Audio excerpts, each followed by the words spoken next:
Immobilière et financière, propriétaire de l'hôtel NH El Rancho, s'insurge contre une plaisanterie du mauvais goût de l'ancien président Michel Martelly.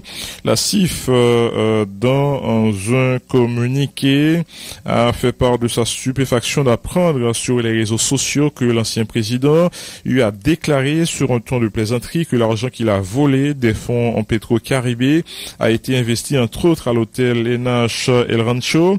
La CIF proteste de manière la plus véhémente contre de telles déclarations empreintes de légèreté et d'irresponsabilité de la part de l'ancien chef d'État qui se doit en toutes circonstances de se comporter en citoyen modèle. Elle tient à informer l'opinion publique nationale et internationale en général, les utilisateurs des réseaux sociaux et les acteurs de l'industrie du divertissement particulier que l'hôtel El Rancho n'a jamais obtenu un centime des fonds Petro-Caribé. Elle est fière du support de ses actionnaires et des institutions financières avec lesquelles elle travaille depuis de nombreuses années. La CIF tient en outre à préciser qu'aucun membre de la famille Martelly ne détient des actions à la CIF. Elle déplore vivement qu'un ancien ou dignitaire de l'État puisse ainsi banaliser cette sérieuse campagne citoyenne de demande des comptes sur l'utilisation des fonds Petro-Caribé au point d'en tirer matière à la plaisanterie dans le mépris flagrant et inacceptable du droit légitime du peuple haïtien à la vérité.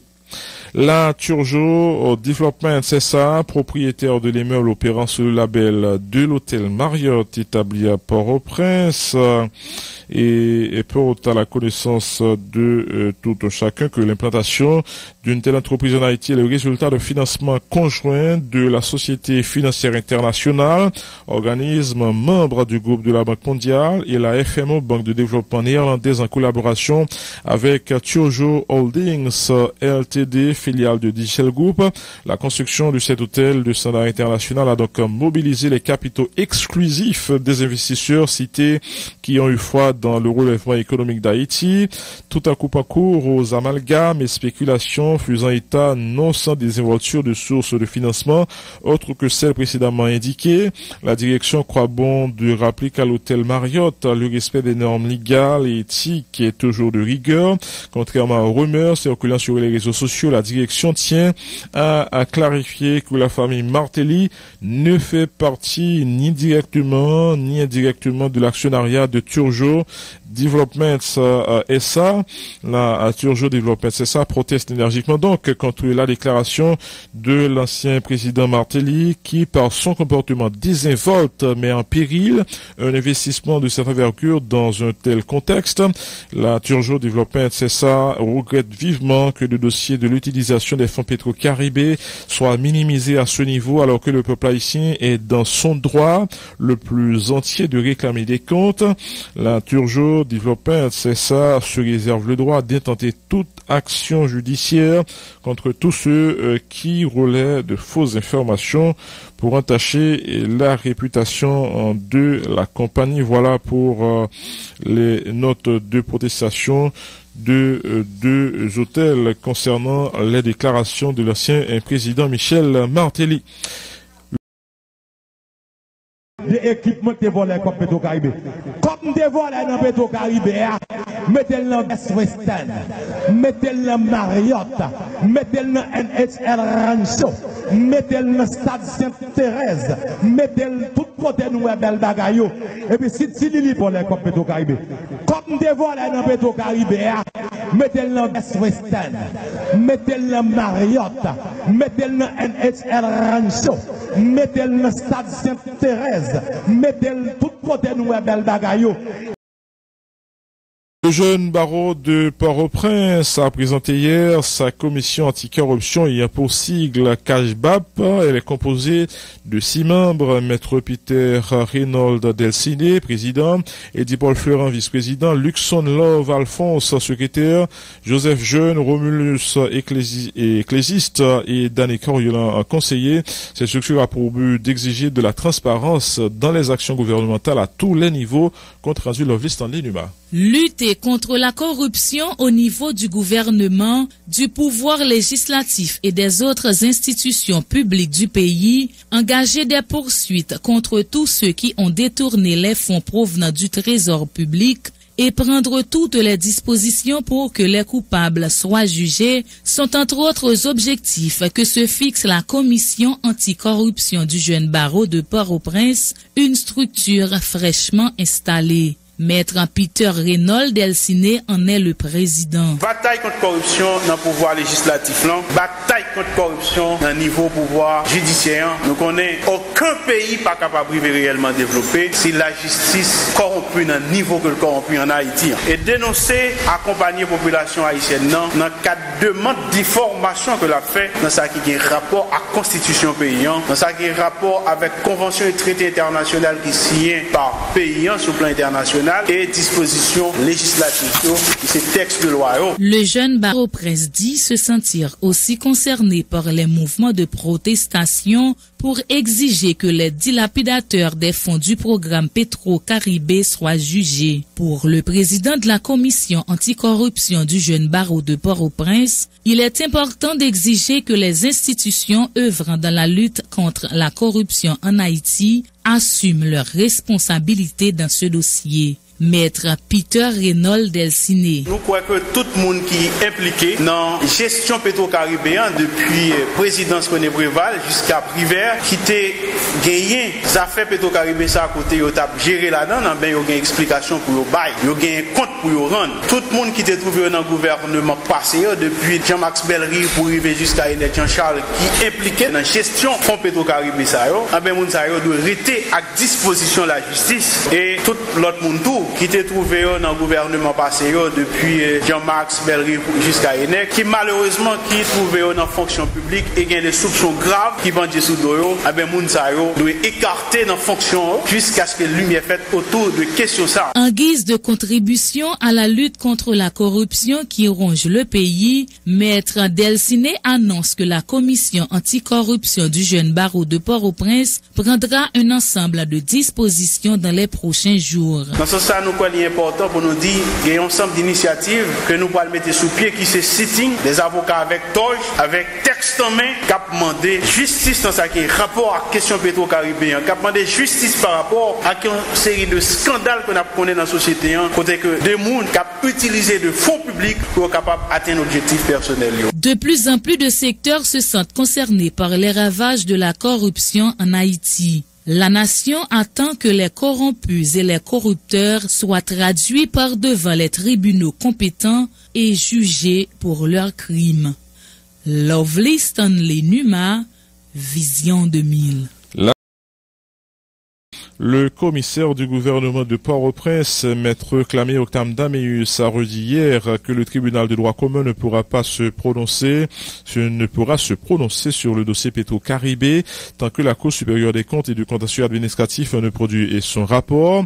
Et c'est ce qui explique qu'il avait demandé dans son réquisitoire d'informer au juge Paul Pierre de surseoir à l'instruction des plaintes déposées à son cabinet dans le cadre de ce dossier.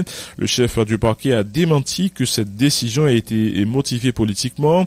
Le commissaire du gouvernement de la capitale juge légitime la mobilisation de la population pour exiger des comptes sur la gestion des fonds Petro-Caribé, soulignant cependant que l'audit de ces fonds doit être mené par des institutions compétentes, sans quoi le dossier risque d'être bâclé, a indiqué Clamé Octam Daméus. Il fait aussi remarquer que l'affaire Petro-Caribé ne peut être traitée du jour au lendemain. Le commissaire du gouvernement, maître Clamé Octam Daméus, avec Valérie Numa. Nous faisons première appréciation. Ça que vient jeune moins, c'était un ensemble de plaintes que des citoyens qui estimaient que concernés, parce que mon petit Jean-Loup pour me dire victime, parce que vous connaissez victime dans l'autre définition, dans le classique là. Il demande quand même une définition technique pour nous voir côté victime, parce qu'il faut ne pas faire confusion. Il estime que vous fait partie des gens qui concernés dans le dossier, donc il a déposé plainte devant le cabinet d'instruction. Et puis, juge d'instruction lui-même, puisque dans le texte, loi nous qui régit question système judiciaire pénal là, pas qu'à faire rien sans qu'il va passer par commissaire gouvernement pour mandat, eh bien, le juge l'a demandé moins par ordonnance de soit communiqué, demandé moins et pour me mandat pour le travail. Les estimé que si me mandat donc nous pas le perdu puis devant, eh bien, moi proposition provisoire qui dit li obligé tant parce que le dossier pour compte li c'est en tout, li pas en partie. Donc sous-traiter l'empathie ou perdu et la loi dit le tout. Moi fait référence aux dispositions des articles 19 et 20 alinéa 2 du décret de 2005 qui définit fonctionnement, organisation de la Cour des comptes et du contentieux administratif. Donc en fonction des références qui exigeaient que moi-même mandé pour juge là tant que la Cour des comptes bail rapport parce que et on nous dit rapidement Parlement t'a travaillé sur le dossier ça, il te gagné un rapport, n'a fait considération après, c'est contexte là qui m'a fait rapide. Parlement te gagné un travail qu'il fait. Donc il arrivé au moment donné, il produit on demande et c'est légitime puisque Parlement Cour des comptes en général travaille au Parlement, il mandé Cour des comptes pour lui préparer un audit pour lui la dernière et suite à audit ça, Cour des comptes par l'objet de transformer tête li d'abord en une institution administrative pour le bailler un rapport, ensuite en institution judiciaire pour le bailler des décisions parce qu'il parle de décision sur arrêt de bébé. La loi exigeait surtout catégorie des fonctionnaires que nous les grands communes de l'État qui impliqués, alors l'aime dit impliqués, qui citait que vous visez dans le dossier ça yo, exiger une procédure, eh bien moi-même en fonction des considérations ça yo, moi pour une position qui dit moi des juges là, li obligé tant rapport Cour des comptes là et arrêt de Cour des comptes là pour dossier capable avancer. Est-ce que quelque part c'est pas une décision, c'est pas une position politique ça? Tout ça que me fait là c'est moi qui assume et puis écoutez, ça tout m'pas quoi gen nèg alors moi respecter ça, m'pas pas le dire gen nèg qui pas connaît, mais techniquement m'pas pas le dire gen des nèg là qui gen sacré l'expertise ça qui t'a pour venir dire qui ça pour faire dans dossier ça. Il très technique et c'est moi prendre comme position et même si me quitte pas que demain si Dieu veut, m'a venir avant dans micro m'a dit Valérie, position moi c'est faut que ton ça parce que dossier a bâclé sous pas faire. Bien attention pour nous faire. Pas inscrit là non temps court dit pas comme ça. Laisse ça au compte ça passé ou venir rendre moun yo impatient. Faut pas oublier moi avant nous toujours fait débat ça ou qu'on est théoriquement population lorsqu'on invite la manifestation, il pas bien contrôle tête. C'est eux même qui gagne leadership la gagne. On dit population, il a gain droit pour mobiliser. Mais pas inscrit que demain matin faut commissaire gouvernement ou bien Cour des comptes gain temps gain résultat. Faut inscrire non patience non temps donné pour capable joindre résultat. Ça m'a dit là m'assumer. Ça veut dire quoi? Dossier Petro-Caribé. Moi même c'est une question, on va pas faire littérature pour me dire son bail même pas dans bluff annexe. Son bagay que population dit faut reconnaître qui vient de passer son cob que l'État prêté dans l'autre pays pour nous te faire des bagailles dans cadre de coopération nous estimer que des bagailles qui mal fait et mais des institutions pour vérifier que vous vérifier des experts qui ka fait que nous fait nous pral chercher connaît là nous dit côté cob de Caribé son question qui dit qui ça yo fait avec cob là si qu'on y a n'est quitté de faire de projet yo faut aller évaluer projet yo c'est job coup de compte c'est job d'expert indépendant qu'on prend pour faire parce que nous doit faire pour aller vérifier qui ça comme l'a fait. Si on est qu'on a tes responsabilités pour t'exécuter et puis ou fait ou pas fait ça pour faire avec là, eh bien on paye, on pas le payer. C'est ça pour nous dire, mais pas fait ça, pas permettre dire bon waouh, faut nous joindre ni demain. Parce que moi-même c'est approche où me senti, me gagne l'autre journaliste qui comme ça tout, finalement, si nous gagne position ça, nous pas bien de résultat. Non, mobilisation exige que institution qui t'a dormi ou bien qui allait lentio, le travail vite.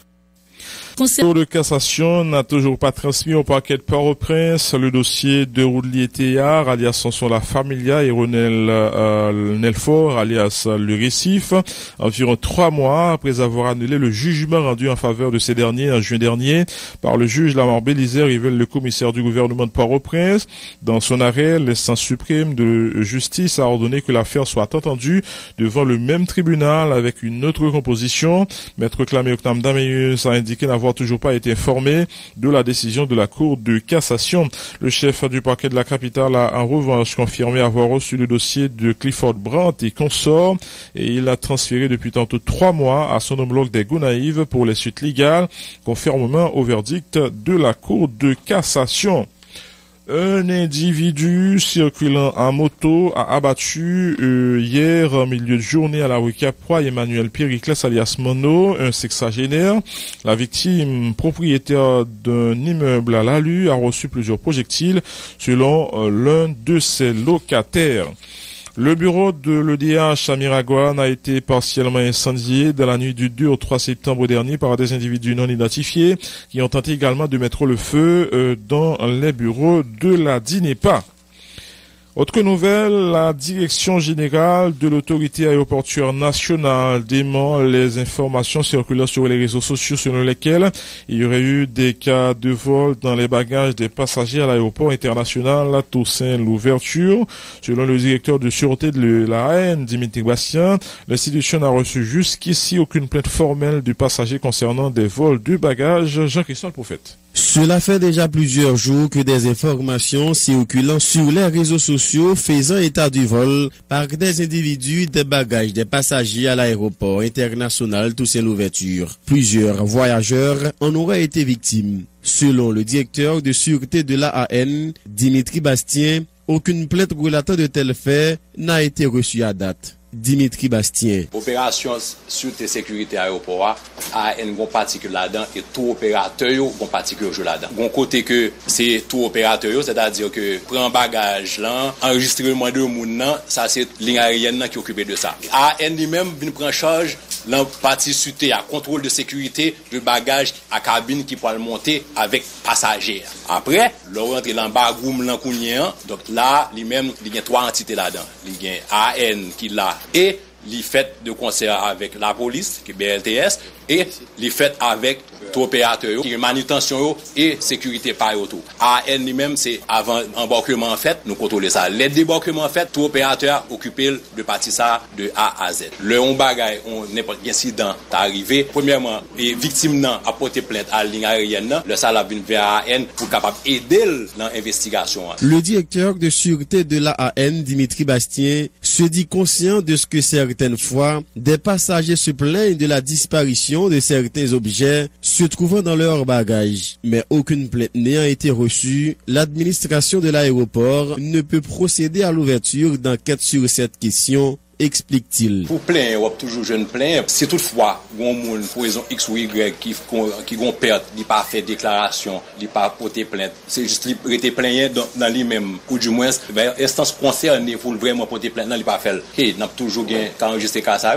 mais par contre même assurance que nous capable bailler au niveau de AN, c'est-à-dire que si toutefois une plainte formelle qui fait au niveau de ligne aérienne vient vers AN, nous toujours encore une fois avec système caméra télésurveillance que nous gagnons, avec système procédure, nous sommes toujours capable de porter des résultats positifs. Le directeur des opérations de JCI, une compagnie privée qui opère à l'aéroport international Toussaint-Louverture, a cru bon de conseiller à ses clients de vérifier leur contrat de voyage. Hervé Muscadi. Ou pèse un bagage quelconque dans ma lettre, faut pour ton plainte formelle pour faire suivi en vous. Moi crois que premier bagage pour passager fait, premier bagage que nous avons encouragé public la fait.